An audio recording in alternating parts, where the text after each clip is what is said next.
Back with Milan Turner, the head coach at Veterans, and coach 8-3 last season. Your defense held opponents to less than 20 points per game. This year, you've got 8 of those starters back, and particularly up front, you've got some very special players who sound like they're going to lead your defense. Is that correct? Yeah, we're really excited. Our defense as a whole has come a long way from spring, summer workouts, OTAs, but we're really excited about our front.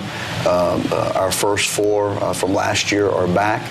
A great group of young men, great leadership skills. Again, everything they do from the weight room to the practice field, extremely hard work, and a really good group of younger guys behind them to sub in that we feel like are going to give us some depth. And again, linebacker to secondary, we got a lot of new guys, some new faces, and some guys back, but some folks are going to have to step up and hopefully take our defense to the next level. Ty Chambers, Jalen Shine, 2 players you mentioned on offense in our earlier report about how they're going to have to be leaders for you. Ryan Perez, Hassan Holiday. So not many coaches come back here to our segments and say we got a lot of strength up front on the defensive line, and that's where it starts, right? Absolutely, both sides of the ball. And we talked earlier in our earlier segment about our offensive line being young and some new faces, and so it's really good to have a strong defensive line to go against every day, because if you can block those front 4, obviously that's going to make you better, and so it's good for them to go against each other and compete every day. So we feel like we're coming along well, but we know we got to be really good in the trenches.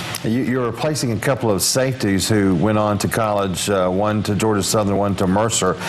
So you got to see some new faces back there this fall, don't you? We do. We lost 2 good, again, great character guys as well as great football players. Javon Singletary went to Georgia Southern. Jacob Pierce, who's right up the road here at Mercer, are both doing well there. But we've got some really good guys again, and we're fortunate to actually have a little more depth than what we had last year. There's 2 or 3 guys at each spot that are competing for playing time, so they're going to have to grow up fast and be ready to make plays for us on the back end. You've coached at a couple of big schools, obviously, as far as great football environments at Thompson and ECI.